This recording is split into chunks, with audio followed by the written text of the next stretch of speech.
तो यार ऐसी वीडियो मैं बनाता नहीं हूँ अक्सर, लेकिन ये थोड़ा सा कंट्रोवर्शियल टॉपिक चल रहा है इंडिया और जापान के बीच में, तो कूदना पड़ा क्योंकि भैया जी बुरा मान गए थे। बहुत ही ज़्यादा खतरनाक ही चीज़ हो गई है जापान और इंडिया के बीच में। जो बहुत सारी वीडियोस तुमने भी देखी होंगी, मैंने भी देखी है, रोम रोम जी चैनल पे भी आई हैं।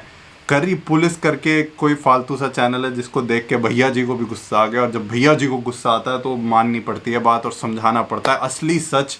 जितनी भी वीडियोज़ और जितना भी घमासान चल रहा है इंडिया वर्सेस जापान का, उसकी असली सच के बारे में हम लेके आ गए हैं और बताते हैं। शुरू करते हैं इस वीडियो को। पहले समझा देते हैं हुआ क्या है। जापान ने की कुछ चैनल्स ने, एक चैनल ने बहुत गंदी तरीके से बेइज्जती करने की कोशिश करी है इंडिया की। ऑब्वियसली कोई कर नहीं सकता, बट कोशिश करी है छोटे से चैनल ने। भैया जी जो गुस्सा हुए हैं उसके बारे में भैया जी से ही सुन लो तुम। हाँ भाई, तुम्हारे होते हुए कैसे ये वीडियो बना दी, मतलब कैसे तुमने रोका नहीं? ये भैया जी को तुम्हारी बेइज्जती करा रहे हो तुम भैया जी की। अब सबका एक साथ हिसाब ले लेंगे भैया जी, और तुम्हें समझा भी देंगे। ये उमंग समझा देगा सारा सिस्टम और सारा हिसाब ले भी लेंगे। देखो इस वीडियो को, मेरे को बहुत गुस्सा आ रहा है, मैं जाके पीटने जा रहा हूँ किसी को। मैं मिलता हूँ आगे। तो यार जैसे कि भैया जी इतना गुस्सा है, तो शुरू करते हैं इस वीडियो को और थोड़ा सा तुम्हें असली सच बताते हैं पूरी स्टोरी का। एंड यार जैसे तुम्हें पता है, मैं अभी टोक्यो में हूँ, जापान में, और बहुत सारे व्लॉग्स भी बनाता रहता हूँ जापान के। और जब जापानीज लोगों से मेरा इंटरेक्शन भी है, तो मैं तुम्हें बता सकता हूँ असली में क्या सोचना है जापानीज लोगों का, और असली में ऐसी थिंकिंग या स्टीरियोटाइप है या नहीं। तो अगर वीडियो अच्छी लगे तो लाइक कर देना, शेयर कर देना बाकी लोगों को अगर ये बात बतानी है, एंड सब्सक्राइब कर देना फॉर नेक्स्ट व्लॉग्स और जापान के बारे में जो जो इन्फॉर्मेशन आने वाली है। शुरू करते हैं इस वीडियो एंड फिर समझाते हैं कि क्या है पीछे का असली सच। तो चलते हैं सबसे पहले स्क्रीन की तरफ। तो ये एक वीडियो जो इन्होंने कैंडी फॉक्स करके एक चैनल है, इन्होंने डाली है। बहुत ही अजीब सी नमस्ते करी पुलिस करके इन्होंने इसमें इंडिया की बेइज्जती करी है। मैं पहली बता देता हूँ, अगर तुम्हें नहीं समझ आया अभी तक, तो बेइज्जती कैसे करी है वो पूरा बता देते हैं। डिसलाइक मैंने कर रखा है और इसके ऊपर कितनी वीडियोस बन चुकी है वो भी दिखाते हैं। तो इन्होंने सबसे पहले एक गाना बनाया जिसमें इन्होंने इंडियंस को दिखा दिया है और हिंदी में बनाया है। तो बेसिकली हिंदी में बनाने की वजह से इन्हें ट्रैक्शन भी ज़्यादा मिलेगा ऐसा लग रहा है इनको। तो बेसिकली जिन्हें इंडिया का खाना नहीं पता होता उनके लिए एक करी वाला स्टीरियोटाइप बना हुआ है कि करी खाते हैं और कुछ खाते ही नहीं, करी और नान ही खाते रहते हैं। तो जापान में भी एक थोड़ा सा ये स्टीरियोटाइप्स हैं इंडिया के बारे में। एंड इस गाने में वही करा है इन्होंने, इंडियन कपड़े पहना के कुछ आर्टिस्ट को एक गाना शूट कर दिया कि करी खाते हैं हम और कुछ नहीं खाते।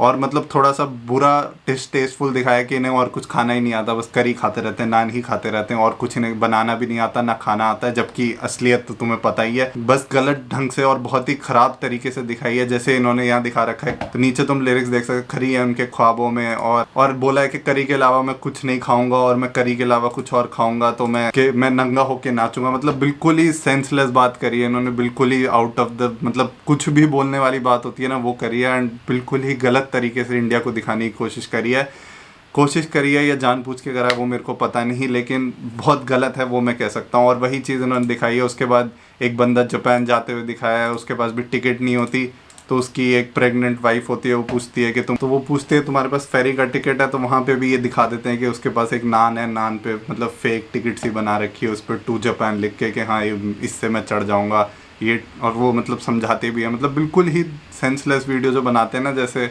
इंडिया में भी कुछ यूट्यूबर बनाते हैं वैसे ही बना रखी है। और अगर नहीं बैठ पाऊंगा तो मैं नंगा होकर नाचूंगा, सेम चीज़ बाद में रिपीट करिए कि मतलब और कुछ आता ही नहीं, उन्हें यही आता है और वो सेम ही होता है, वो पकड़ लेते हैं उसे और वो वही चीज़ करता है। मतलब गलत तरीके से दिखाने की हद होती है, वो इन्होंने पूरी पार कर रखी है। एंड में और भी गलत जो इन्होंने रिलीजियस सिंबल को यूज़ किया, बेसिकली गणेश जी जो होते हैं हमारे। फिर इन्होंने दिखाया कि वो एक रेस्टोरेंट खोल लेते हैं जापान पहुंच के, और वहाँ पे फिर इन्हें याकूज़ा जो यहाँ के गैंगस्टर्स होते हैं वो पकड़ के ले जाते हैं, और वो अंदर एक चीनी का चिराग होता है उसको रगड़वाते हैं एंड उससे गणेश जी निकलते हैं। तो मतलब बिल्कुल ही अलग ही चीज़ों को इन्होंने कंबाइन कर रखा है। तो यही है पूरी करी पुलिस। और इसमें मतलब लोगों ने ऑब्वियसली, इंडियंस ने पूरा कमेंट करके इन्हें समझा दिया की कोशिश करी है, बट इन्होंने ऑब्वियसली वीडियो डिलीट नहीं करी है और डिसलाइक भी बढ़ते जा रहे हैं। बट ये है कुछ का मानना कि बस इनको प्रमोट कर रहे हैं, एक तरह से रिपोर्ट करने से भी व्यू बढ़ रहे हैं, बट ऐसा नहीं होता, व्यूज़ नहीं बढ़ते। सिमिलरली इसमें दो आवाज़ें हैं, जो कोहे करके एक जापानीज है जो इंडिया में रहता है और जापान का चैनल मतलब बनाया है, उसने हिंदी में बोलता है, और सेम मायो। तो पहले आया था कि दोनों की आवाज़ है, बट मायो ने एक वीडियो निकाल के बताया कि आवाज़ नहीं है। ये थोड़ा बहुत चल रहा है, तो मैंने तुम्हें समझा दिया क्या सीन है। और रफ्तार ने भी वीडियो का स्टोरी वोरी डाल दिया, तो थोड़ा सा सीन ख़राब है। अब इसमें आते हैं कि असली में क्या है पीछे। तो यार सिंपल सा लॉजिक है यहाँ पे इनका कि एक तो यहाँ पे करी और नान ही सबसे ज़्यादा बिकती है इंडियन फूड के नाम पे, मतलब ये जो समोसे और एक्स्ट्रा बहुत सारी चीज़ें वो थोड़ा कम बिकती हैं, तो इसलिए थोड़ा सा स्टीरियोटाइप बना हुआ है यहाँ पे।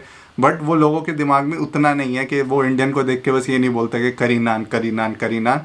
थोड़ा बहुत रहता है उनके बैक ऑफ द माइंड में भी, जैसे हमारे दिमाग में होता है कि रामन खाते हैं, सेम चीज़ उनके दिमाग में भी थोड़ी सी होती है, बट ऐसे कोई स्टीरियोटाइप या कोई रेसिस्ट लर नहीं होता कि हाँ तुम्हें बोल रहे हैं कि तुम तो करी नानी खाते हो, तुम और क्या खाओगे, या फिर तुम ऐसे नंगा होके नाचोगे।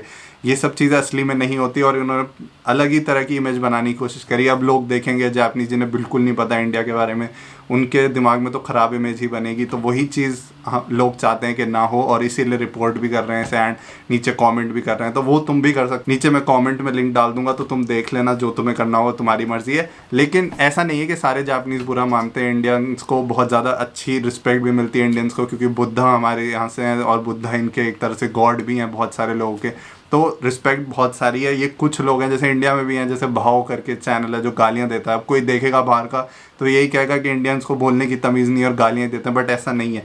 सिमिलरली यही है कि एक छोटा सा चैनल है, चलो मान लिया 1 मिलियन सब्सक्राइबर, बट ठीक है 1 मिलियन सब्सक्राइबर हो गए होंगे किसी वजह से, बट इतना कोई बड़ा चैनल नहीं है और इतना नहीं है कि हर जापानीज़ ऐसा सोचता है।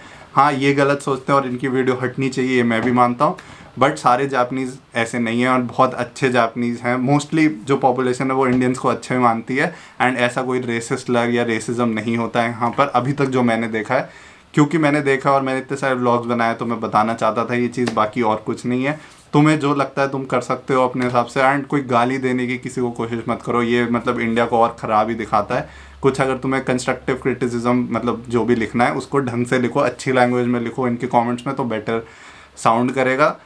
गालियाँ लिखोगे तो उसका कोई फ़ायदा नहीं है, रिपोर्ट करोगे उसका ज़्यादा फ़ायदा है। तो यार इस वीडियो में इतना ही बताना चाहता था मैं। थोड़ा सा मेरे को बुरा लग रहा था जापान के बारे में भी और इंडियंस के बारे में भी, क्योंकि यार अपना कंट्री के बारे में अगर कोई ऐसा बोलेगा तो अपने आप थोड़ा तो दर्द होगा ही। तो इसी चीज़ के लिए मैंने ये वीडियो बनाई और तुम्हें बताने की कोशिश करी, थोड़ा सा क्लियर आउट करने की कोशिश करी कि क्या असली में सिनेरियो है। बाकी मैंने काफ़ी सारे जापान के व्लॉग्स डाल रखे हैं, वो देख सकते हो तुम, मिल जाएंगे तुम्हें, मतलब इतना बताने की ज़रूरत नहीं। और इंस्टाग्राम पर डालता रहता हूँ जापान से रिलेटेड कॉन्टेंट, क्योंकि मैं हूँ टोक्यो में इस टाइम।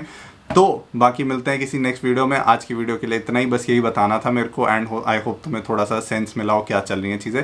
मिलते हैं नेक्स्ट वीडियो में। टिल देन यार कोविड चल रहा है, stay safe, stay at home and get safe.